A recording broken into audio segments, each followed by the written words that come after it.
శ్రీరాముడు పిల్లలను తిరిగి ఆశ్రమానికి పంపి మాత వైపు తిరిగాడు. భృగు మహర్షి, ఋషి ఖ్యాతి త్వరలో తమ అంతిమ విముక్తి పొందుతారు. శాప విముక్తులవుతారు. మన కుటుంబం త్వరలోనే తిరిగి కలుస్తుంది. నువ్వు అయోధ్యకు రావడానికి సిద్ధంగా ఉండు అన్నారు శ్రీరాముడు. ఆయన ఎంతో ఆనందంతో చెప్పారు. ఆమె మౌనంగా తల ఊపింది. ఏమీ మాట్లాడలేదు.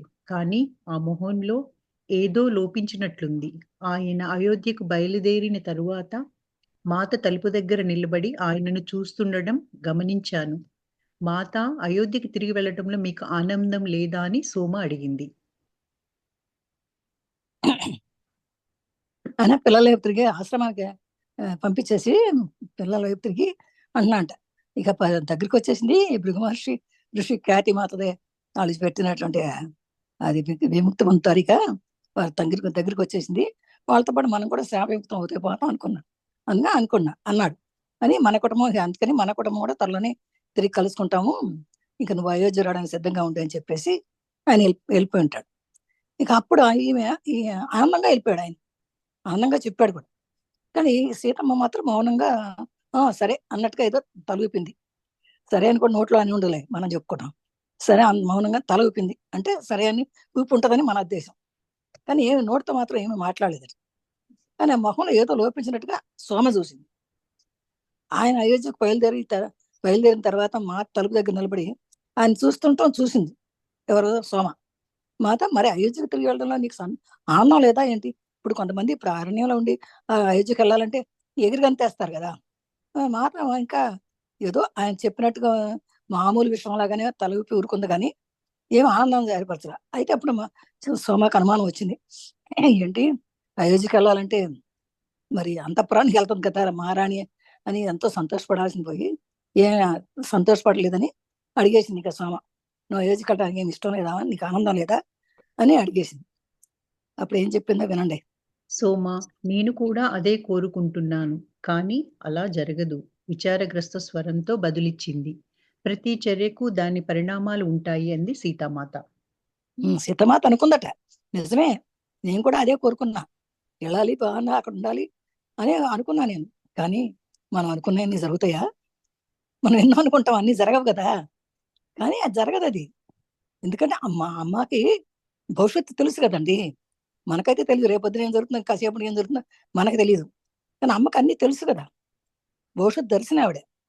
అందుకని నేను కూడా అలాగే అనుకుంటున్నాను సోమా, కానీ అలా జరగదు అని విచారగ్రస్తరంతో బదిలిచ్చిందన్నమాట.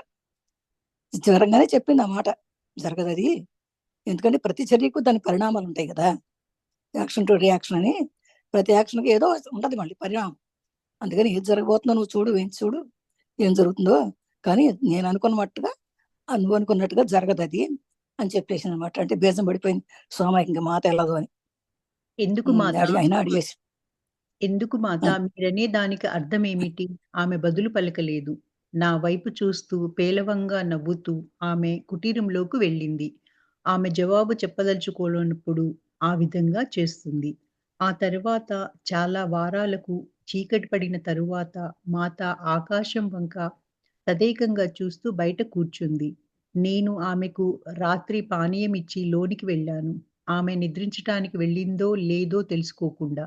అయితే ఒక రాత్రి నేను ఆమెకు పానీయం తెచ్చినప్పుడు ఆమె పక్కనే మౌనంగా కూర్చొని ఆమె వల్లనే ఆకాశాన్ని పరిశీలించసాగాను. హఠాత్తుగా ఆమె, సోమ, ఆ ఉత్సవం చూడు, సుధీర స్వర్గాలలో 2 గొప్ప కాంతులు విరజిమ్మబడ్డాయి. ఒక నూతన తార అప్పుడే జాగృతీకరింపబడినట్లు జ్వాలగా ప్రజ్వలరిల్లింది అనింది సీతామాత. అసలు ఇది అలా చెప్పింది కదా, ప్రతి చర్యకి ఒక చర్య ఉంటుంది, నేను అనుకుంటున్నాను నేను అనుకున్నట్టు జరగదు అని చెప్పింది కదా. అయితే అప్పుడు సోమ అడుగుతుంది, ఎందుకు మాత, మీరు అనేదానికి అర్థం ఏంటి అసలు అని. అంటే ఆమె మీరు అర్థం కాలా మాతకి. మాత చెప్పే మాటకి నా సోమకి ఏమాత్రం అర్థం కాలే. ఏదో డౌట్ ఉన్నట్టు ఉంది కదా, ఎందుకు వెళ్ళకూడదు అన్నట్టుగా. ఎందుకు మాత, మీరు దానికి అర్థం ఏంటి అని అడిగింది. అడిగితే ఆమె ఏం చెబుతుంది, అన్ని చెప్పకూడదు కదా, భవిష్యత్తులో జరగబోయని ఏం చెబుతుంది పాపం. అందుకని ఆమె ఏం చేసిందంటే ఏం చెప్పలా. తనేపు ఇట్లా చూసుకుంటూ నవ్వుతూ కుటుంబం లోపలికి వెళ్ళిపోయింది. అంటే ఎప్పుడైనా ఒక్కసారి జవాబు చెప్పదలుచుకున్నప్పుడు ఆమె ఎప్పుడు చేసే పని అది. జవాబు చెప్పాలంటే వెంటనే చెప్పేస్తుంది, చెప్పలేదు అనుకుంటే ఆమె అలా చూసుకుని మొహం చూసి లోపలికి వెళ్ళిపోతుంది అనమాట. ఇప్పుడు కూడా అలాగే చేసింది. జవాబు తెలుసుకోవడం చేసేమాట ఇప్పుడు కూడా చేసింది. పోనీ అది వదిలేసుకున్నారు. ఇలా జరిగిన చాలా వారాల తర్వాత ఒకరోజు ఎప్పుడో ఒకరోజు చీకటి పడిన తర్వాత మాత ఆకాశం వైపు వస్తూ ఉందట. బయట కూర్చొని ఆకాశం వైపు చూస్తూ ఉంది. అప్పుడు ఆ టైంలో సోమ తీసుకొచ్చి రాత్రిపూట ఏదో పానీయం తెచ్చిస్తారు. ఆ రాత్రి పానీయం తెచ్చి ఇచ్చిందంటే ఏదో డ్రింక్ తెచ్చిస్తారు. ఆ మూలికలతో చేసిన డ్రింకులు ఏవో తాగుతారేమో అవి తెచ్చి ఇచ్చిందనమాట. తెచ్చి లోపలికి వెళ్ళిపోయింది. ఈ లోపల ఆమె నిద్రించడానికి వెళ్ళిందో లేదో కూడా చూసుకోలేదు. చూసుకోకుండా వెళ్ళిపోయింది ఇక. అయితే ఒక రాత్రి నేను ఆమెకు పానీయం తెచ్చినప్పుడు ఆమె పక్కనే మౌనంగా కూర్చొని ఆమె వలనే ఆకాశాన్ని పరిశీలించసాగాను. అదే ఆమె పక్కనే ఉంది.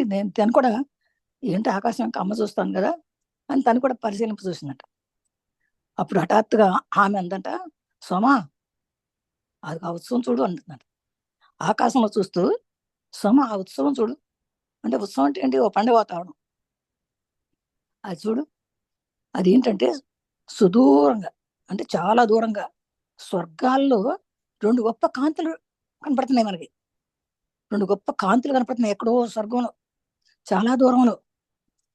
ఒక నూతన తార అంటే ఒక స్టార్ అనమాట, కొత్త స్టార్. ఒక నూతన స్టార్ అప్పుడే వచ్చేస్తుంది. అప్పుడే జాగ్రత్త వస్తుంది. అప్పుడే వెలుగుతుంది అనమాట. పెద్ద అది వచ్చి మళ్ళీ పెద్దగా ఒక పెద్ద జ్వాలగా వస్తుంది చూడు ఇంకా అని చెబుతానమాట. అది మనందరికి కనపడుతుందా? అది ఏంటో మరి ఆ అమ్మకి తెలుసు అన్నీ కాబట్టి చెబుతాను. ఒక నూతన కొత్త స్టార్ వస్తుందంట ఆకాశంలో. అది ఎంత బాగా వస్తుందో, ఎంత బాగా వెలుగునిస్తుందో చూడు, అది ప్రజ్వలిల్లిపోతుంది చూడు నువ్వు అని చెప్పిందట. అది అది ఏం ఏం సూచిస్తుంది మాట? అది ఏం ఉమ్, సూచిస్తుంది మాత? భృగు మహర్షి ఋషి ఖ్యాతి పరబ్రహ్మంలో లీనమయ్యారు. ఇప్పుడు వారు అన్ని భ్రమలు, ఇబ్బందుల నుంచి విముక్తి పొందారు. నీకు వినబడడం లేదా? స్వర్గలోకాలలోకి చొచ్చుకుపోతున్న ఉల్లాసాన్ని నువ్వు అనుభూతి చెందడం లేదా? అంది సీతామాత. అది అప్పుడు ఏంటంటే అది ఏం సూచిస్తుంది మాట అంటే ఆ జ్యోతి రావడం ఏంటి ఏం సూచిస్తుంది మాట? ఇప్పుడు కృష్ణ ఆకాశంలో మనం చూస్తే మనకు కూడా స్టార్లు కనపడతాయి, ఎన్నో కనపడతాయి. కొత్త కొత్త మినుకు మినుకు కనపడతాయి, పెద్దవి కనపడతాయి, చిన్నవి కనపడతాయి.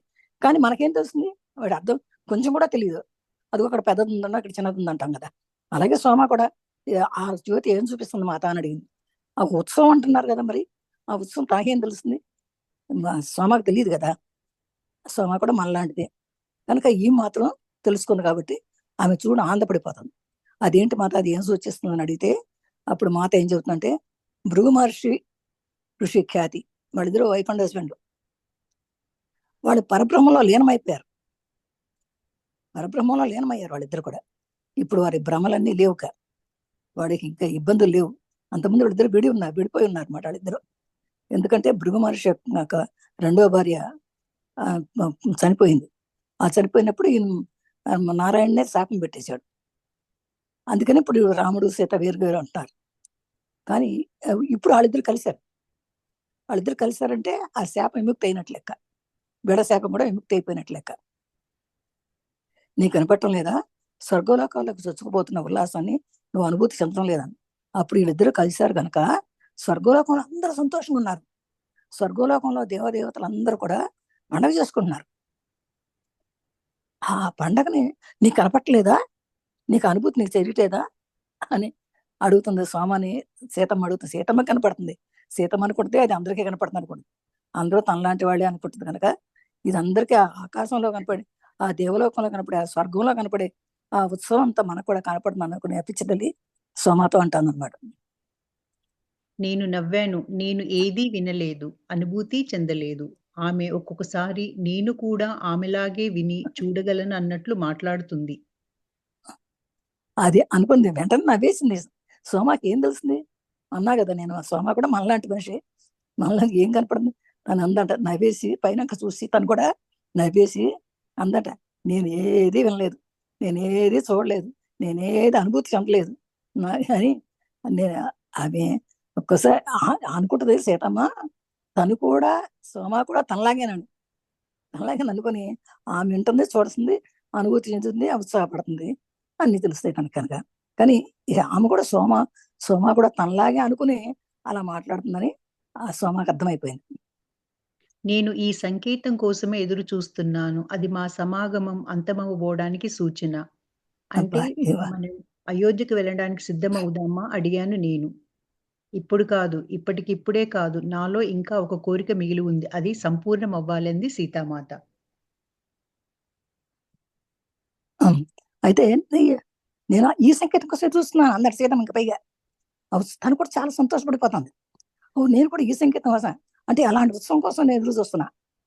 అది అది ఏం ఉత్సవం అంటే అది మా సమాగమ అంతమవలో అంతమవబోతుందని సూచన. అంటే మేమిద్దరం ఒక్కటే అవ్వాలి ఇక అని కనపడే సూచన అది. అంటే మాకు విముక్తి అయిపోతుందని. అంటే మాకు ఇంకా శాపం పోయింది గనక రాముడు నేను ఇద్దరం ఒకచోటే ఉండొచ్చు అని సంకేతం అనమాట అది. అది కనపడుతుంది. దేనికోసం నేను ఎదురు చూస్తున్నా అది కనపడిపోయింది అని చెప్పింది. అంటే వెంటనే సమయం ఉంది. అయితే అయోధ్యకి వెళ్ళడానికి సిద్ధమవుదామా అని అంటుంది. అంటే మరి అయోధ్య ఇద్దరు ఒకటి సమాగం అంటే ఇద్దరు ఒకటే అవ్వడం కదా! ఇద్దరు ఒకటే అవ్వాలంటే మరి ఇద్దరు శాపం పోయిందంటే మరి అది అంతఃపురానికి వెళ్ళాలి కదా అని సీతమ్మ అనుకుంటది. అని అయోధ్యకి వెళ్ళడానికి సిద్ధమవుదామా అని ఆమె ఎంతో సంతోషపడింది. అప్పుడు వెంటనే సీతమ్మ ఏముంది, ఇప్ ఇప్పుడు కాదు, ఇప్పటికిప్పుడే కాదు, నాలో ఇంకా ఒక కోరిక మిగిలింది. అది సంపూర్ణం. నాలో ఇంకో కోరిక ఉందమ్మా. ఇప్పుడే కాదు. ఆ కోరిక కూడా అయిపోయిన తర్వాత అప్పుడెళ్ళాలి అని అంది. ఏమిటా హ్మ్. కోరిక మాత? ఆమె కోరుకునే అవకాశం ఉన్నదేది నాకు తోచలేదు. ఆమె ఎప్పుడూ అలా మాట్లాడలేదు. ఆమె కొంచెం సేపు ఏంటా కోరిక అసలు? నీ కోరికలుంటాయా అసలు? ఆమె ఎప్పుడు కోరికలున్నట్టే తెలియట్లేదు. ఏమి కోరికను మొదటే అసలు అనిపించదు కోరికలున్నట్టే ఆమెకి. ఎప్పుడు అసలు అట్లా మాట్లాడదు కూడా. ఈసారి ఏంటి అంత కొత్తగా మాట్లాడుతోందని సోమ ఆశ్చర్యపోయిందట అమ్మని చూసి. ఆమె కొంచెం సేపు మౌనంగా ఉంది. మహాదేవుని మానవ రూపం చూడాలన్నది నా చిరకాల వాంఛ. నా బాల్యం నుంచి నేనది కోరుకునేదాన్ని. నేను లంకలో పార్వతీదేవితో మాట్లాడినప్పుడు మళ్ళీ అది పైకొచ్చింది. ఆ గొప్ప యుద్ధకాలంలో అనేక సార్లు పిలిచి ఆమె సాన్నిధ్యాన్ని అనుభూతి చెందాను. కానీ పార్వతీదేవిని చూసినట్లుగా ఆయనను చూడలేదు. ఇన్ని సంవత్సరాలుగా ఆ కోరిక నాలో ఉండిపోయింది. కానీ ఆయనను చూడాలన్న తపన నాలో ఎంతగా పెరిగిందంటే, ఆయన నా ముందు ప్రత్యక్షమయ్యే వరకు నేను ఒక్క అడుగు కూడా ముందుకు వెయ్యలేను. పార్వతీదేవికది తెలుసు. ఆమె నా కోరికను తీర్చడంలో తప్పకుండా తోడ్పడుతుంది అంది ఆ! సీతామాత. అది కొంతసేపు ఈమె అడగగానే ఏం అడగాలో తెలియలేదు. "వెళ్ళిపోతామా మనం" అన్నది కదా! అప్పుడే కాదని అంది. అయితే కొంతసేపు నాకు ఆమె చెప్తుందన్నమాట. మౌనంగా ఉండి, "నేను మహాదేవుని మానవ రూపం చూడాలనుకున్నా." మహాదేవుడు శివుడనమాట. శివుడిలో మానవ రూపం చూడాలని. ఎక్కడో ఏదో బొమ్మలోనో, అంతర్ముఖంగానో చూడడం కాదు. మానవ రూపం చూడాలనుకుంటున్నానంట. అది ఎప్పటినుంచో అనుకున్నా. పార్వతీమాతను చూసింది గానీ, ఆ శివుడిని చూడలా. అది బాల్యం నుంచి ఉన్నట్టు ఈ కోరుకుంది. నేను లంకలో ఉన్నప్పుడు పార్వతీమాతతో మాట్లాడింది. ఆమె దగ్గరికొచ్చింది. ఆమె పక్కన కూర్చొని మాట్లాడింది. మళ్ళీ అది పైకొచ్చేసింది. ఆ గొప్ప యుద్ధ కాలంలో రామరావణుడి యుద్ధ కాలంలో ఆమెను అనేక సార్లు పిలిచింది కూడా. పార్వతీమాతను తనకు కష్టం వచ్చినప్పుడల్లా పిలవమంది. పార్వతీమాతని పిలిచింది. ఆమె ధైర్యం చెప్పేది. ఆ రకంగా ఆమె సాన్నిధ్యాన్ని, అనుభూతిని చెందేది. అందుకని బాగా ఆ రోజు పార్వతీమాతతో బాగా తెలుసు. ఎప్పుడు తలుసుకుంటే అప్పుడు వచ్చేస్తుంది. కానీ పార్వతీదేవిని చూసినట్లుగా ఆయన చూడలేదు. శివుడిని చూడలే. అన్ని సంవత్సరాలుగా ఆ కోరిక నాలో ఉండిపోయింది. అయ్యో! పార్వతీమాతను చూశానే, ఆ శివ పరమాత్మను చూడలేదు నేను. ఆ మహాదేవుడిని చూడలేదు. ఆ మహాదేవుని కూడా చూస్తే బావుండు. ఏదో మానవ రూపంలో పార్వతీమాతను చూసినట్టుగా ఆయన్ని కూడా చూస్తే బావుండు అని చెప్పేసి ఎప్పుడూ మనసులో అనుకునేదట. ఇన్ని సంవత్సరాలుగా ఆ కోరిక నాలో ఉండిపోయింది. ఎప్పటినుంచో తన కోరికలు అలా ఉండిపోయింది. ఏదో శివ పరమాత్మను చూడాలి, మహాదేవుడిని చూడాలి అనే కోరిక అలాగే ఉండిపోయింది. కానీ ఇన్ని సంవత్సరాలు ఆ కోరిక నాలో ఉండిపోయింది. కానీ ఆయన చూడాలని తపన నాలో ఎంతగా పెరిగిందంటే, ఇప్పుడు నా ముందొస్తే బావుండు. ఆ శివుడు ఇప్పుడు నా ముందొస్తే బావుండు. ఒక్క అంతే ఆయన వచ్చే వరకు నేను ఒక్కడుగు కూడా ముందుకేయను అన్నట్టుగా అంత ఇదిగా వచ్చేసిందట. ఈ నిమిషంలో ఇప్పుడే నాకు నా కళ్ళెదురుగుండా నాకు ఆ శివ పరమాత్మ కనపడాలి. ఆ మహాదేవుడు కనపడాలి. అంతవరకు నేను ఒక అడుగు కూడా ఎయను ముందుకేయను అన్నట్టుగా ఉందట. ఆ విషయం పార్వతీదేవికి కూడా తెలుసట. పార్వతీదేవికి కూడా తెలుసు. శివ మహాదేవుడిని చూడాలని మాత కోరికని పార్వతీదేవికి కూడా తెలుసు. ఆమె నా చివరి కోరికని తీర్చడంలో తప్పకుండా తోడ్పడింది. ఎందుకంటే నా కోరికలన్నీ తీర్చేదామె. అసలు మొట్టమొదటే పార్వతీమాత తనకి పిలవకుండానే వచ్చింది. అలాగే ఇప్పుడు కూడా నా మనసులోదంతా తెలుసు తనకి.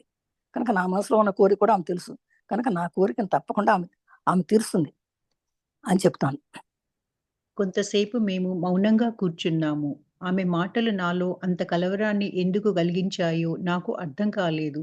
బహుశా ఈ చివరి కోరిక తీరడం అనేది ఆమె త్వరలో భౌతిక లోకాన్ని వదలడానికి సంకేతమేమో! అది నేను అంగీకరించలేదు. అబ్బా! ఆ విషయంలో ఎంత డెప్త్ ఉందో ఆలోచించండి మరి అందరూ. ఎంత లోపలికుందో ఆలోచన. యాక్చువల్‌గా ఎవరు కూడా ఆ శివపరమాత్మ కోరుకోరు అట్లా. కా దేహంతో కావాలని కోరుకోరు. కోరికలు కోరొచ్చు శివుడిని.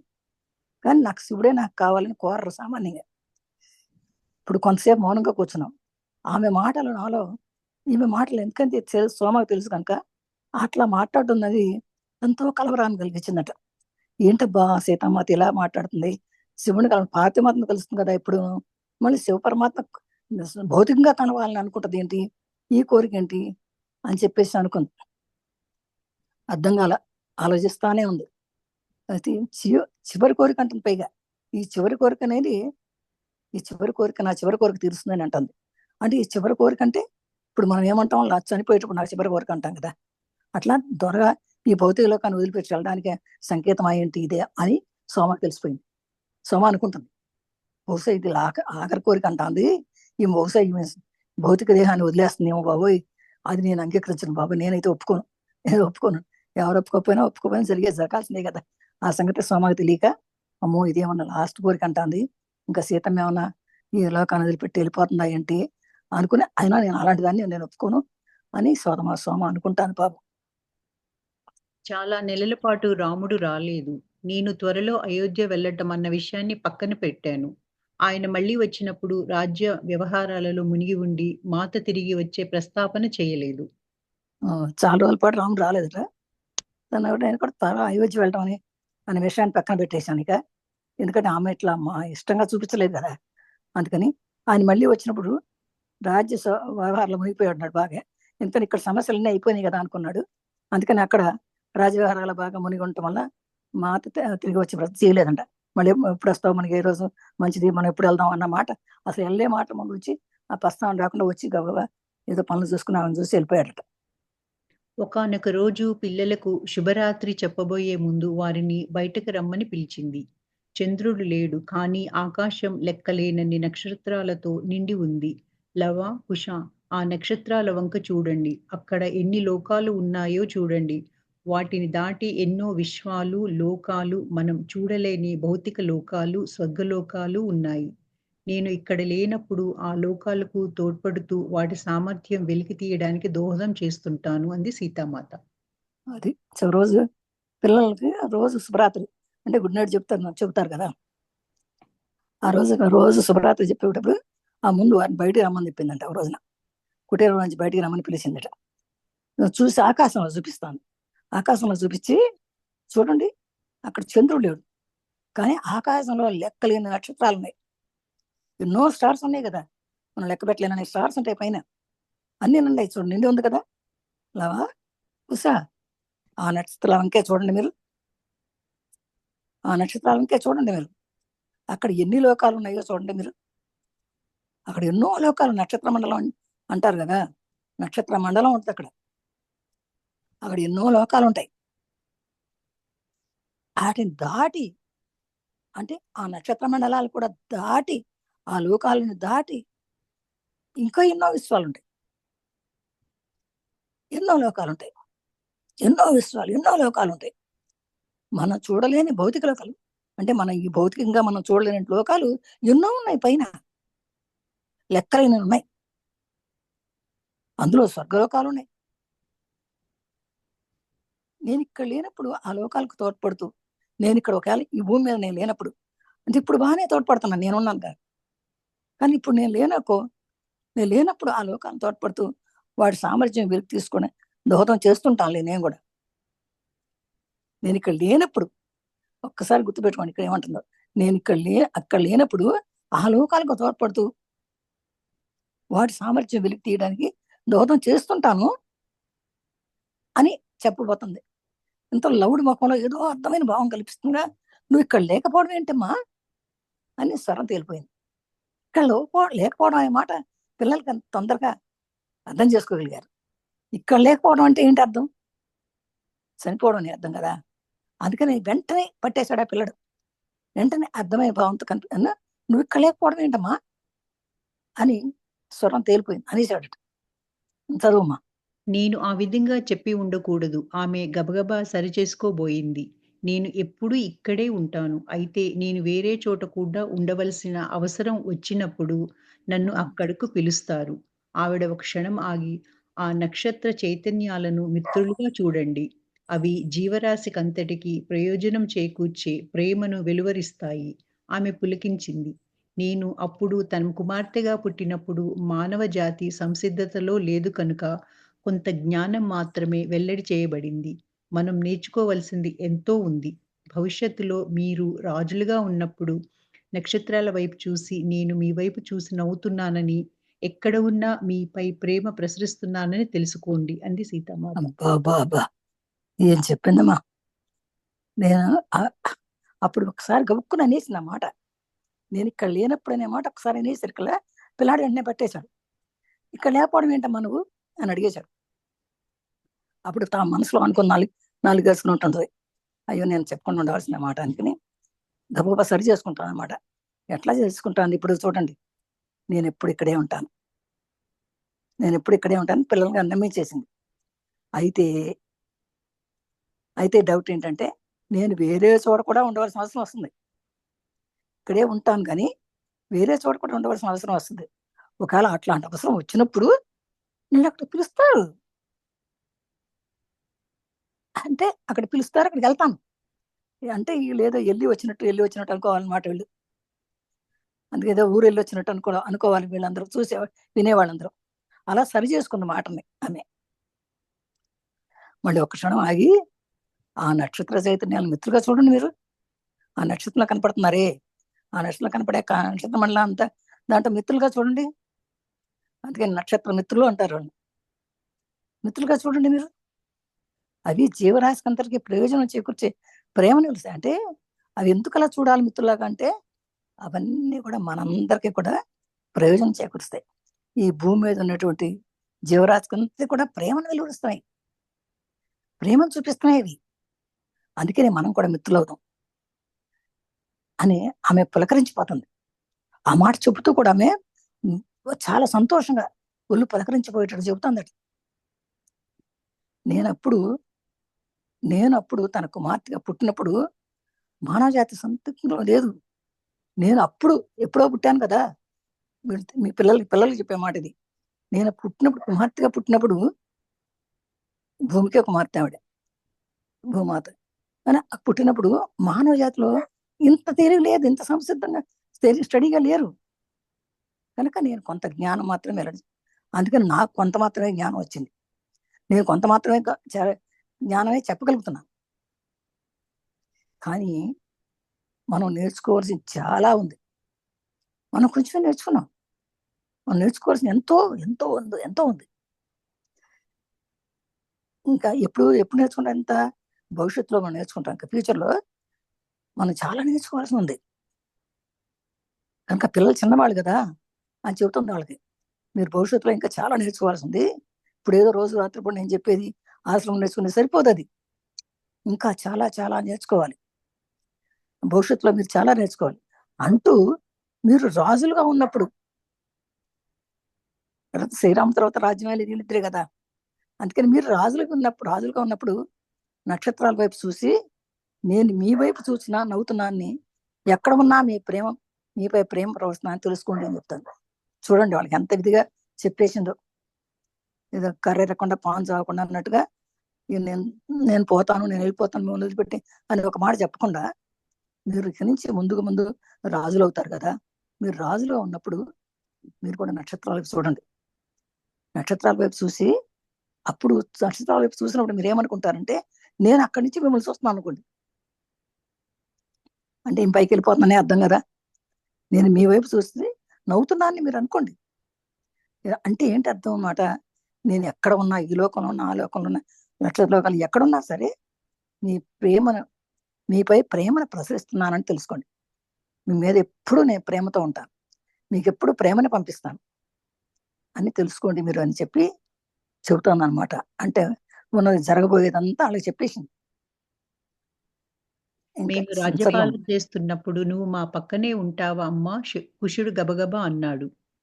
మాత అది మేమరా పేలవమైన స్వరంతో బదులిచ్చింది. మానవ నేత్రాలకు కనిపించని అనేక విశ్వాలు ఉంటాయి. నేను అక్కడ కూడా ఉంటాను. ఆమె పేలవమైన స్వరంతో అంది. కుశుడు ఆవలింత చూసి వారిద్దరిలో ఎవ్వరికీ ఆమె చెప్పింది అర్థం కాలేదనుకున్నాను. కుశుడు ఆమె ఒడిలో తలపెట్టుకున్నాడు. ఆమె చాలా ఆలస్యమైందని గ్రహించి వారిని కుటీరంలోకి పంపింది. అది అప్పుడు అదే మేము రాజ్యపాలన చేస్తున్నప్పుడా అప్పుడు మా పక్కనే ఉంటావు కదమ్మా నువ్వు అన్నాడు కుసురు గబగబా. మా పక్కన ఉంటావు కదమ్మా రాజమాతలాగా అని అడిగాడు. అప్పుడు మాత గంభీరంగా చెప్పలే ఈసారి పేలవమైన స్వరంతో చెప్పి అవునయ్యా ఉంటాను అన్నట్టుగా మెల్లిగా వాళ్ళకి తెలియకుండా వాళ్ళు బాధపడకుండా ఉండేట్టుగా. మానవ నేత్రాలు కనిపించని అనేక విశ్వాలు ఉంటాయి మన కళ్ళకి. ధైర్యం ఇప్పుడు చూస్తే కనపడినట్టు విశ్వాలు అంటే ప్రపంచాలు, లోకాలు చాలా ఉంటాయి. నేను అక్కడ కూడా ఉంటాను. అంటే ఇక్కడ ఉండను, నేను అక్కడే ఉంటానని చెప్పుకోకుండా ప్రపంచంలో బోడు లోకాలు ఉన్నాయి. మనకు తెలియని లోకాలు, మనకు కనపడని లోకాలు, చాలా లోకాలు ఉన్నాయి. అవి మన కళ్ళకి కనపడవు ఇప్పుడు, కానీ చాలా ఉన్నాయి. కానీ నేను ఒక్కోసారి అక్కడ కూడా ఉంటాను. నేను ఇక్కడే ఉంటాను అనుకోపోకండి, అక్కడ కూడా ఉంటాను అని. నేను అక్కడ ఉంటాను, ఇక్కడ ఉంటాను అని ఆమె పేలమైన స్వరంతో చెప్పిందట. ఇంతలో కుసుడికి ఆవలింత వచ్చింది. ఆ ఇద్దరిలో ఎవరికి ఆమె పరిస్థితి అర్థం కాల. సోమకు తెలిసిపోతుంది, కానీ పిల్లలిద్దరు చిన్న వయసులు కదా, లోకాలు పైన ఉన్నాయని తెలిసి చెప్తా ఉంది ఓకే అనుకుంటున్నారు, కానీ ఈమెళ్ళి అక్కడ కూర్చుంటున్నాను అనుకోవట్లా. అందుకే నువ్వు నా పక్కనే ఉంటావు కదమ్మా మేము రాజులు అయినప్పుడు కూడా అంటే ఉంటాను, ఇక్కడ ఉంటాను, అక్కడ ఉంటాను అంట. ఎక్కడున్నా మీకు ప్రేమను పంపిస్తాను అని చెప్తుంటే ఆమె అర్థం లేదేమనుకుని నిద్రపోతాను అట్టుగా తల మీద ఒళ్ళో తల పెట్టి పడుకున్నాడు. అరే నిజమే చాలా ఆలస్యమైంది కానీ వాడిని కుటుంబంలో పంపించేసింది. ఇంక పడుకోండి, ఇక మిగిలిన విషయాలు రేపు చూసుకుందాం అని పంపించేసిందట. చాలా కాలం గడవక ముందే భవిష్యత్తు స్పష్టమైంది. ఒకరోజు ఉదయమే మాత ఈ రోజు మనకు ప్రత్యేక అతిథులు రాబోతున్నారు అని చెప్పింది. మనం అద్భుతమైన విందు సిద్ధం చెయ్యాలి అంది. నేను సూచనల కోసం ఎదురు చూస్తూ నిలబడ్డాను. మేము అంతకు ముందు అనేక సార్లు వలనే రుచికరమైన భోజనం సిద్ధం చేయగలం. మరి విందు మాటేమిటి? మాత నన్ను అడవికి పంపింది. దుంపలు ఇంకా తినగలిగినవన్నీ తెమ్మని. ఆమె మూలికలను ప్రోగు చేస్తానంది. ఉదయమంతా చక్కటి ఆహార పదార్థాలు సేకరించాం. ఆమె కొంచెం ఆతురతతో ఉన్నట్లుంది. కానీ అంతకంటే ఊహించలేకపోయాను. శ్రీరాముడు మందిరం నుంచి ఎవరినో తీసుకువస్తున్నారు అనుకున్నాను. బహుశా వాళ్ళు మమ్మల్ని అయోధ్యకు వెళ్ళటానికి వస్తున్నారేమో అనుకుంది సోమ. అది చాలా కాలం గడిచిందంట. ఇంకా గడవకముందే అంటే కొంత కాలానికి ఆ తర్వాతే భవిష్యత్తులో స్పష్టమైందంట. ఏంటి, ఒకరోజు ఉదయం లేచిందంట. అంటే భవిష్యత్తులో ఏం జరగబోతుందో మా సోమాకు మెల్లిమెల్లిగా తెలుస్తున్నాయి. ఒకరోజు ఉదయం లేచి మాత సోమాతో చెప్తాను అనమాట. ఇవాళ మనకు ప్రత్యేకమైన అతిథులు వస్తున్నారు కనుక మనం అద్భుతమైన విందు చేయాలి వాళ్ళకి కనుక అని చెప్పిందంట. అయితే మరి ఏం చేయాలనుకునే ఆలోచించే లోపల మరి చెప్తాంది. ఏమని, మనం ఇంతకుముందు అనేసార్లు చాలాసార్లు చేసావు నువ్వు కూడా, మనం చేసాం కదా, అలాగే మంచి రుచికరమైన భోజనం చేయాలి మరి అందట. అప్పుడు అప్పుడు ఈ విందేమిటబ్బా అనుకుంది మే అని చెప్పే లోపల ఈమె అడవికి వెళ్ళిందట. అడవికి వెళ్ళి దుంపలు, పళ్ళు, కూరగాయలు ఏవో కోసుకొచ్చేస్తారు. వాళ్ళకి బాగానే ఉంది, నేను అనుకుంటున్నా ఇది బాగానే ఉంది, కొనుక్కోకుండా తెచ్చుకుంటున్నారు. అడవికి వెళ్ళి చక్కగా ఏమి కావాలని తెచ్చుకుంటారట. ఇంకా తిలగనవన్నీ తెచ్చుకున్నారు. ఆమె కూడా కొన్ని మూలికలు తయారు చేసుకొచ్చిందట. ఉదయం అంతా చక్కగా ఆహార పదార్థాలని సేకరించుకోవడం, తర్వాత ఇంటికి వచ్చినాక వండుకోవడం అన్నమాట. ఆమె కొంచెం ఆర్డర్తో ఉన్నట్టు, ఆమె కొంచెం ఆందోళనగా ఉన్నట్టు అనిపించిందంట. కానీ ఇంతకీ ఎవరబ్బా ఇదైతే ఊహిస్తాను, ఎవరు వస్తున్నారని ఈ సోమాకు అర్థం కావట్లా, ఊహించలేకపోతుంది. కావాలి ఒక అనుకుందంట, ఇంకా శ్రీరాముడు ఏమన్నా ఆ మందిరం నుంచి కొంతమంది తీసుకొస్తున్నాడేమో, వీళ్ళని తీసుకెళ్ళడానికి ఏమన్నా సేవకుల్ని, వాళ్ళని ఫ్రెండ్స్ని ఏమైనా తీసుకొస్తున్నాడేమో అనుకుందట. నైజుకి తీసుకెళ్ళడానికి వస్తున్నారేమో, వాళ్ళని గురించి ఈమె ఎట్లా అంటుందేమో, చేయమందేమో నన్ను అని సోమ అనుకుంటాను. సాయంత్రం అయ్యింది. మాత తాను శ్రీరాముడు కూర్చొని ఆహారం తీసుకునే చోట ఆరుబయట తోట మధ్యలో ఒక చోటు సిద్ధం చేసింది. సోమ, నా కుటీరం నుంచి చాపలు, మెత్తలు తీసుకురా ఇక్కడ పరుద్దాం. వారికిక్కడ వడ్డిద్దాం ఇది నన్ను ఆశ్చర్యపరిచింది. ఇంతకుముందెన్నడూ మేము మెత్తలు బయటికి తేలేదు. వాటిని సౌకర్యంగా, అందంగా ఉండేటట్లు సర్దాం. ఆహారం సిద్ధమైంది. ఇక అతిథులు రావటమే తరువాయి. గంటలు గడిచినా ఎవ్వరూ రాలేదు. ఆ! ఇక సాయంత్రం అయిపోయిందిలా. వీళ్ళు అనుకునే లోపల ఈ లోపల సాయంత్రం అయిపోయిందట. సాయంత్రం అయ్యేసరికి మాత తను ఎప్పుడు కూడా మాత శ్రీరాముడు వచ్చినప్పుడు కూర్చున్న ఒక చోట కూర్చొని భోంచేస్తారనమాట. ఆరు బయట. అక్కడే అక్కడ తోట ఉందట. తోటలో సిద్ధం చేసుకున్నారు. కానీ అందట తోటలో తను కూడా సిద్ధం చేసుకొని అక్కడ పెట్టుకుందామని అదంతా క్లియర్ చేస్తుందనమాట సీతమ్మ. ఆమెకు పైగా సోమాని పిలిచి, "సోమ, నా కుటుంబం నుంచి చేపలు, మెత్తలు తీసుకురా ఇక్కడ పరుద్దాం" అన్నది. మెత్తలు అంటే దిళ్ళు అండి, మెత్తడి మన కూర్చోడానికి వీలయ్యేటట్టు. సోఫాల్లో మనం వేసుకుంటామే, బాల్చీలో ఏదో అంటారండి. అది దిళ్ళని మెత్తలు అంటారు. తెలంగాణ వాళ్ళు అంటారు. మా ఆంధ్ర వాళ్ళకి తెలియదు ఈ మాట. నన్ను క్షమించండి తప్పైతే. లేదండి. కరెక్టే మీరు. అదే మెత్తలంటారు. ఇక్కడ తెలంగాణ వాళ్ళే అంటారు అట్లా అని. నాకు ఇటు వచ్చే వరకు, హైదరాబాద్ సైడ్ వచ్చే వరకు నాకు కూడా తెలీదు. మెత్తలంటే ఏంటి అనుకున్నాను. తర్వాత చూస్తే ఇది దిళ్ళు అని తెలిసిందప్పుడు. అయితే ముందన్నట్టు చూడలే. అది అన్ని మెత్తలు బయటకి ఇప్పుడే ఇంతవరకు ఎప్పుడు కూడా కుటీరం నుంచి మెత్తలు తీసుకొచ్చి బయట ఇవ్వడం ఇంతవరకు జరగల. ఇది ఫస్ట్ టైం అనమాట.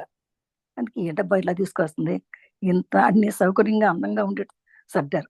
మళ్ళీ పైగా చక్కగా అందంగా ఉండేట్టు పెట్టారంట. ఆహారం సిద్ధమైపోయింది. ఇక అతిథులు రావడమే తరువాయి. గంటలు గడిచి ఎవ్వరూ రాలేదు. కొన్ని గంటలు గడిచిపోయినాయి. కానీ ఎవ్వరు రాలేదండి అప్పటి వరకు. చదువమ్మా. మాత, ఆలస్యమైపోతుంది. బహుశా వాళ్ళు రేపు వస్తారేమో అంది సోమ.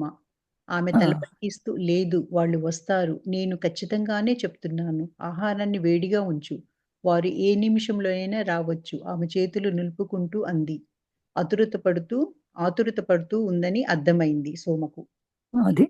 ఆమె తల పంకేస్తే, అయ్యో! ఇవాళ రారేమోనమ్మా, ఇంత ఆలస్యం అయిపోయిందిగా. వాళ్ళు రేపొస్తారేమోలే అని అంది సోమ. ఆమె ఎవరికో అలా ఎందుకవుద్ది? వాళ్ళు వస్తారు తప్పకుండా. నేను ఖచ్చితంగా చెప్తున్నాను. వాళ్ళు తప్పకుండా వస్తారు. కనుక ఆహారాన్ని ఎప్పుడు వేడిగా ఉంచు. వారు ఏ నిమిషంలో రావచ్చు అని ఆమె చేతులు నిలుపుకుంటూ అందట. ఆతృత పడుతుంది. పైగా ఆతృత పడుతోంది. వస్తారు. ఏ నిమిషంలో రావచ్చు, ఏ నిమిషంలో రెడీ ఉండాలి మనం అని అర్థమైంది. అప్పుడు చదువమ్మా. రాబోయేది ఎవరో నేను తెలుసుకోవచ్చా? ఆ సోమ అనింది. ఆమె నవ్వి బదులిచ్చి, నువ్వు సమయం వచ్చినప్పుడు తెలుసుకుంటావు. అబ్బో! ఆకాశంలో రా దీపాలు వెలిగిస్తున్నట్లుగా ఒక్కొక్క నక్షత్రము ప్రకాశిస్తుండగా ఇద్దరు అందమైన యువ ఋషులు తలుపు తట్టారు. మాత తలుపు తీయడానికి వెళ్తుండగా నేను ఆమె హృదయ స్పందన విన్నాను. ఆమె వారిని చూస్తూ ప్రకాశవంతంగా మెరిసిపోతుంది. రాముని వద్ద తప్ప మరెక్కడా ఆమె అలా వెలిగిపోవటం చూడలేదు. ఆమె వారి పాదాలను తాకబోయింది. వారు వారించారు. అయినా మాత వినలేదు. ప్రభూ, మాత, ఈ ఒక్కసారికి నన్ను సేవ చేసుకోనివ్వడానికి అనుమతించండి అని శాంత స్వరంతో పలికి నమస్కరిస్తూనే పైకి లేచింది సీతామాత. అబ్బా! రాబోయేది ఎవరో తెలుసుకోవచ్చా నేను అని సోమ అడుగుతాను. ఆమె నవ్వి బదులిచ్చి, నువ్వు సమయోచితం నువ్వే తెలుసుకుంటావులే అందుకని చెప్పలా మాట. ఆకాశంలో దీపాలు వెలుగుతున్నట్టుగా ఒక్కొక్క నక్షత్రం ఉన్నాయి పైన ఆకాశంలో. అంటే రాత్రి అయిపోయిందనమాట. దీపాలు వెలిగిస్తున్నట్టుగా ఒక్క నక్షత్రం ప్రకాశిస్తుంది. ఆ టైంలో ఇద్దరు అందమైన ఋషులొచ్చారు. ఇద్దరు అందమైన ఋషులొచ్చి తలుపు కొట్టారు. మాత తలుపు తీయడానికి వెళ్తుండగా ఈమె చూసింది. సోమ చూస్తానే ఉంది ఇదంతా. ఆమె హృదయ స్పందన ఏందంటే ఎంతో సంతోషంతో ఉప్పొంగిపోతుందనమాట.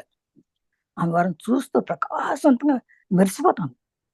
ఎప్పుడైతే రాముడు వచ్చినప్పుడు ఎలా సంతోషంగా ఉంటుందో అంత సంతోషంగా ఉందన్నమాట ఇప్పుడు కూడా. ఆమె వారి పాదాలను తాకిపోతుంది. వాళ్ళ పాదాల మీద నమస్కారం చేయబోతుంది. వాళ్ళేమో వద్దన్న వారించారట. వద్దొద్దు చేయొద్దని. అయినా మాత వినలేదట. ప్రభువు అని చెప్పి, మాత అని చెప్పి, ఒక్కసారికి నువ్వు నన్ను సేవ చేసుకోనివ్వండి. ఈ ఒక్కసారికి నన్ను సేవ చేసుకోనివ్వండి. అనుమతించండి అని శాంత స్వరంతో పలికి నమస్కరించింది. తప్పకుండా నమస్కరిస్తూనే పైకి లేచిందంట. వాళ్ళ కాళ్ళకి నమస్కారం చేసి. ఈ ఋషులిద్దరూ ఎవరా అని నేను ఆశ్చర్యపోయాను. ఆ స్త్రీ యవ్వనంతో, అలౌకిక సౌందర్యంతో, పర్వత ప్రాంత ప్రజల వలె గోధుమ వర్ణంతో, నల్లటి మెరుస్తున్న ఆల్చిప్పల వంటి కళ్ళతో ఉంది. ఆ పురుషుడు కూడా అంతే చక్కటి ముఖ కవళికలతో అదే వర్ణంలో గొప్ప దారుఢ్యాన్ని సూచిస్తున్నాడు. నేను వారిని తదేకంగా చూడకుండా ఉండలేకపోయాను. ముందుగా ఆ స్త్రీ ప్రేమపూర్వకంగా నవ్వుతూ మాట్లాడడం మొదలుపెట్టింది. మాత తనకు తెలిసినట్లుగా "బిడ్డా సీత" అంది. ఆ వెనుక ఆయన "సీత, నీ ఎదురుచూపు నన్ను తాకింది. అందుకే నీ కోరికను సంపూర్ణం చేయడానికి వచ్చాను. నేను నీ కోరికను దేనిని తిరస్కరించలేదు" అన్నాడు. మేబీ శివ అబ్బా! అనుకుంటా. అది. ఆ ఋషులిద్దరూ అంటే ఒక ఆడ, ఒక మగ అనమాట. భార్యాభర్తలు అయ్యుంటారు బహుశా. అయితే ఆశ్చర్యపోయిందంట వాళ్ళిద్దరిని చూసి ఎవరా? కానీ సోమ. సోమకి ఆశ్చర్యం. సీతామాతకి ఎందుకు ఆశ్చర్యం ఉంటది? ఆశ్చర్యపోయింది. ఆ స్త్రీ యవ్వనంలో ఉందట. అలౌకిక సౌందర్యం అంటే మనం చూసే బయట ఉండే మహారాణుల సౌందర్యం కాదు. ఋషి సౌందర్యం అది. ఋషులు వేసుకునే బట్టలు వేసుకుని కదా! అందుకని అలౌకిక సౌందర్యంలో ఉంది. పర్వత ప్రాంతాల్లో ప్రజలు ఎలా ఉంటారో ఆ విధంగా ఉందట. గోధుమ వర్ణం ఉన్నది పైగా. అంటే నలుపు నల్ల అంటే తెల్లపు కాదు, నలుపు కాకుండా అనమాట. నల్లటి మెరుస్తున్న ఆల్చిప్పరం వంటి కళ్ళజోడు. కళ్ళు బాగా నల్లగా ఉన్నాయి. ఆ పురుషుడు కూడా అంతే చక్కటి ముఖవర్చి ఉన్నాడు. అదే వర్ణంలో గొప్ప దారుఢ్యాన్ని అంటే మంచి ధైర్యంగా, బలంగా ఉన్నట్టు కనిపిస్తున్నాడనమాట. వారిని అదే పనిగా చూస్తాను. స్వామి ఎప్పుడు చూడలేదు కదా! అదే పనిగా అదే పనిగా అదే రకంగా చూస్తాను. అంటే తదేకంగా చూస్తాం. అంటే కళ్ళు ఆరకుండా చూస్తామనమాట. చూస్తుంటే చూడకుండా ఉండలేకపోయింది. ఆ విధంగా చూస్తూనే ఉందనమాట. ముందుగా ఆ స్త్రీ ప్రేమపూర్వకంగా నవ్వుతూ మాట్లాడడం మొదలుపెట్టిందట. మాట తనకు తెలిసినట్టుగానే మాట్లాడింది. వాళ్ళకి తెలుసు, మాట కూడా తెలుసు. మాట్లాడి ఏముంది నవ్వుతూ స్త్రీ ప్రేమపూర్వకంగా నవ్వుతూ మాట్లాడడం మొదలెట్టింది. మాట తనకు తెలిసినట్టుగా కూడా అంతే. ఏమన్నాను బిడ్డా సీత అందట ఆమె. బిడ్డా సీత అంది. ఆ వెనుక ఆ వెనుకనే ఆయన సీత నీ ఎదురు చూపు నన్ను తాకింది. అందుకే నీ కోరికను సంపూర్ణం చేయడానికి వచ్చానన్నాడు. అంటే శివపార్వతులేమో మరి నేను అనుకుంటున్నా. అవును. నువ్వు అనుకున్నావు కదా మనసులో అది. నీ మనసులో మాట నాకు తాకింది. నాకు తెలిసిపోయింది. అందుకే నీ కోరికను సంపూర్ణం చేయడానికే వచ్చాను నేను. నీ కోరికను దేన్ని నేను తిరస్కరించలేను కదా అన్నారట. మాత వారిని కూర్చోమంది. వారు సర్దుకునేసరికి శ్రీరాముడు నడుస్తూ రావటం చూశాను. ఆయన వచ్చిన వెంటనే వారికి నమస్కరించాడు. వారు అక్కడ కూర్చొని ఉండగా ఒక పల్చటి కాంతి వారి చుట్టూ పరుచుకుంది. ఆ రాత్రి ఆకాశంలో చంద్రుడు తప్ప వేరేమీ లేవు. అయినా సరే నక్షత్ర ప్రకాశం లేకపోయినా వారి చుట్టూ కాంతి అలుముకుంది. అది ఆ ఋషులిద్దరి శరీరాల నుంచి ప్రసరిస్తున్నట్లు ఉంది. కొంతసేపు కూర్చున్న తరువాత మాత భోజనం తేవడానికి లేచింది. ఆమె వారిద్దరితో పాటు శ్రీరామునికి కూడా భోజనానికి కూర్చోమంది. సరే ఇంతలోనే వాళ్ళు కూర్చోబెట్టింది వాళ్ళందరినీ. కూర్చోబెట్టిన తర్వాత వాళ్ళు సర్దుకునే లోపల శ్రీరాముడు నడుస్తూ రావడం చూసిందట. ఆయన వచ్చిన వెంటనే వారికి నమస్కరించాడు. రాగానే ఎవరో ఏంటని అడగలేదు. రాగానే వాళ్ళు నమస్కరించాడు. చూడగానే ఆయనకు తెలిసిపోయి ఉంటుంది. ఆయన కూడా తక్కువ వాడేం కాదు కదా! వారు అక్కడ కూర్చొని ఉండగానే ఒక పల్చటి కాంతి వలె చుట్టూ పరుచుకున్నారు. వాళ్ళు అక్కడే ఉన్నారు. చుట్టూ ఒక వెన్నెల్లాగా వచ్చేసిందంట వాళ్ళకి కాంతి. అంటే దీపాలు పెట్టుకోకుండా. ఎందుకంటే ఆ రాత్రి ఆకాశంలో చంద్రుడు తప్ప ఇంకెవరు లేరట. నక్షత్రాలన్నీ కిందకి వచ్చేసినట్టే అన్నమాట అర్థం. మనం అర్థం చేసుకోవాలి. నక్షత్రాలన్నీ కింద భూమి మీదకి వచ్చేసినాయి. ఆ వెలుగంతా భూమి మీద ఉంది. పైన పైన చంద్రుడు ఒక్కడే ఉన్నాడు. ఆ విధంగా ఉంది. నక్షత్ర ప్రభావం ప్రకాశం అంతా పైన లేదు కానీ కింద వచ్చేసింది. ఆ ఋషులిద్దరిని శరీరాల నుంచి ప్రసరిస్తున్నట్టుగా వచ్చిందట. అది ఆమె వారిద్దరితో పాటు శ్రీరామ్ కూడా భోజనానికి కూర్చోమంది. వాళ్ళిద్దరితో శ్రీరాముడు కూర్చోడు. అందరు భోజనానికి కూర్చోమందట. ఆమె కూడా కూర్చున్న తర్వాత ఆమెతో నేను వడ్డిస్తాను అనగా సరే అందట. ఆమె కూడా కూర్చున్నదా సరే నేను వడ్డిస్తాను లేని నువ్వు అందనమాట. చదువమ్మ. అందరూ మౌనంగా భోంచేశారు. మాత అక్కడ అంతా సద్దిన తరువాత ఆమె శ్రీరాముని వైపు తిరిగి మాత లంకలో ఉన్న కాలంలో జరిగిన అనేక విషయాలు చెప్పింది. ఆమె పూర్తి చేసిన తరువాత మాత వైపు తదేకంగా చూసి రావణునితో జరిగిన యుద్ధంలో విషపు బాణం తగిలి లక్ష్మణుడు మూర్ఛలేనప్పుడు మాత యమదేవునితో యుద్ధం చేయడాన్ని వర్ణించింది. అబ్బా! ఆమె కూడా కూర్చుంది. ఆమెతో పాటు నేను వడ్డిస్తానని చెప్పాను. సరే అందట. అందరూ మౌనంగా కూర్చొని మొత్తం భోంచేశారు. అందరూ మౌనంగా భోంచేశారా? అది గుర్తుపెట్టుకోండి. ఎవడు కూడా భోజనం చేసినప్పుడు మాట్లాడకూడదు. అందరూ మౌనంగా భోంచేశారు. మనమేమో ఓ ముద్ద పెట్టుకుంటాం, మాట్లాడుతూనే ఉంటాం. ఇటు మాట్లాడు, అటు మాట్లాడు, ఊళ్ళో వాడి మాటలు, అందులో అవసరం లేనిపోయిన మాటలు మాట్లాడు. కానీ భోజనం చేసేటప్పుడు ఎవరు మాట్లాడకూడదు. మా అన్నం పరబ్రహ్మం అని మనం ఎంతో భోజనం ముద్ద ముద్దకి తినేటప్పుడు చక్కగా సంతోషంగా ఆనందంగా తినాలంట. అప్పుడు మనం తిన్న ఆహారం, నువ్వు రొట్టె తిను, బ్రెడ్ తిను, ఏం తిన్నా అది ఆహారం, తినే ఆహారాన్ని ఎంతో ప్రశాంతంగా మాట్లాడకుండా తింటే అది మనకి చక్కగా ఆరోగ్యాన్ని ఇస్తుందట. ఆనందాన్ని, ఆరోగ్యాన్ని ఇస్తుంది. అలాగే వీళ్ళందరూ కూడా మౌనంగా భోంచేశారు. మాత అక్కడంతా సర్దేసింది, ఎక్కడ సర్దేసిందట. ఆమె శ్రీరామనవమికి మాత లంకలో ఉన్న కాలంలో జరిగిన అనేక విషయాలు చెప్పిందండి. ఆమె పూర్తి చేసిన తర్వాత మాత వైపు తదేకంగా చూసి, రావణునితో జరిగిన యుద్ధంలో విషబాణాలు తగిలి లక్ష్మణుడు మూర్ఛ చేసినప్పుడు మాత యముడితో చేసి యుద్ధం చేయడానికి వర్ణించారట. ఆళ్ళు చెప్తుంటారు సీతమ్మ అలా చేసిందని రాముడికి తెలియదు. మనం చదివాం కదా, అందరికి మీకు గుర్తుండే ఉంటుంది. లక్ష్మణుడు మూర్ఛపోయినప్పుడు యముడు వచ్చేవాడు తీసుకెళ్ళిపోవడానికి. రాముడు పోయి యాక్చువల్గా రాముడు మరణించినట్టే లెక్క. లక్ష్మణుడు యముడు తీసుకెళ్ళిపో, అందరికి గుర్తుంది కదా. అదే అప్పుడు అది తీసుకెళ్ళడానికి వచ్చినప్పుడు సీతమ్మ వచ్చి అడ్డుపడింది. ఏమో నువ్వు తీసుకెళ్ళడానికి వీల్లేదంట. అదే తీసుకెళ్ళడానికి వీలుపోతే ఎలాగ నాకు మరి నా విధి నేను నెరవేర్తించాలని అట్లా పోట్లాడుతుంది. కాసేపటికి ఆయుష్ ఇస్తుంది. ఆ రకంగా యమరాజుతో అడ్డం పడబడినే లక్ష్మణుడు బతికాడు అనమాట. ఆ విషయం రాముడికి తెలియదు అప్పుడు. ఇప్పుడు చెప్తేనే తెలిసింది. ఆమె కలిగించుకోనట్లయితే లక్ష్మణుడికి ఆ రాత్రి గడిచేది కాదని చెప్పింది నిదానంగా అరుషిమాత. శ్రీరాముడు మాత వైపు చూడగా ఆమె నేలచూపులు చూస్తూ ఉంది. ఆమె ఈ అనుభవాలు రామునితో ఎప్పుడూ చెప్పలేదు. ఆ స్త్రీ ఇంకా కొనసాగిస్తూ, లక్ష్మణుడు జీవించి ఉండడానికి బదులుగా సీత తన జీవితంలోని కొన్ని సంవత్సరాలను ఇవ్వవలసి వచ్చింది. అది యమదేవునికి షరత్తు అని మౌనంగా ఊరుకుంది. అప్పుడు అంతే కాదు, చాలా చెప్పింది అక్కడ ఆ విషయాలు. అది ఆమె చక్కగా ఆమె చెబుతానే ఉంది. ఆమె కల్పించుకోవట్లయితే లక్ష్మణుడు ఆమె కల్పించుకోకపోతే అక్కడ సీతామాత కనుక అక్కడ వచ్చి యముడితో పోరాడిపోయినట్టే లక్ష్మణుడు ఆ రాత్రి గడిచేది కాదు అని చెప్పి, ఇంకా అందట శ్రీరాముడు మాత వైపు తిరిగి చూస్తుంటే అప్పుడు మాత ఏమో చక్కగా ఏదో తలకాయించుకుని ఏమి నేల చూపులు చూస్తూ కూర్చుందట. ఆమె ఈ అనుభవాలు రామునితో ఎప్పుడూ చెప్పలేదు. ఆ స్త్రీ ఇంకా చెప్తా ఉందట ఏమని, లక్ష్మణుడు జీవించడానికి బదులుగా అట్లా జీవించడానికి ఏం చేయాలమ్మా నాకు అని అంటే, నాకు కొన్ని షరతులు ఇమ్మంటే ఏమంటా అంటే, నీ వయసులో కొంత ఆయుష్ని ఇవ్వాలని అడిగితే సరేనంటదమ్మా. అందుకని జీవితంలో కొన్ని సంవత్సరాలు ఇవ్వాల్సి వచ్చింది. అది యమదేవుని షరత్ అది అని మౌనంగా ఊరుకుందట. ఆ మాటలు చదువు. ఆ మాటలు విన్న శ్రీరాముడు పరిస్థితిలోని తీవ్రతను గ్రహించాడు. అయితే పొడిగించటం అనేది ఖచ్చితంగా జరుగుతుందా? ఆ స్త్రీ తల పంకించి, అది సీత మాట అని శాంతంగా బదులిచ్చింది. ఆమె తన జీవితంలో నుంచి కొన్ని సంవత్సరాలు ఇచ్చినట్లు నేను కూడా ఆ విధంగా చేయవచ్చా అని శ్రీరాముడు మృదువుగా అడిగాడు. ఆ మాటలు వింటే శ్రీరాముడు అన్నా అంట, ఓహో అంటే నువ్వు తొందరగా వెళ్ళిపోతున్నా అనమాట. అయితే పొడిగించడం అనేది ఖచ్చితంగా జరుగుతుందా మరి అని అడిగాడు. అంటే మళ్ళీ పొడిగించవచ్చా అని. ఆ స్త్రీ తల పంకించి అందట, అది సీతమాత అంటే సీత అన్నదంటే అది తిరుగులేదు అది అని చెప్పారనమాట అని శాంతంగా బదులిచ్చింది. ఆమె తన జీవితంలో కొన్ని సంవత్సరాలు ఇచ్చినట్లు నేను కూడా ఆ విధంగానే చేయొచ్చా అని అడిగాడు. చూడండి రాముడు గొప్పతనం చూడండి. మరి సీత తగ్గించుకుంది కదా, మరి నేను కూడా ఆ విధంగా చేయొచ్చా అని అడిగాడు. మళ్ళీ ఆ స్త్రీ తల పంకించి సమయం మించిపోతుంది అంది. ఎంతకాలం మిగిలి ఉంది ఆయన అడిగాడు. ఆ స్త్రీ మాత వైపు తిరిగింది.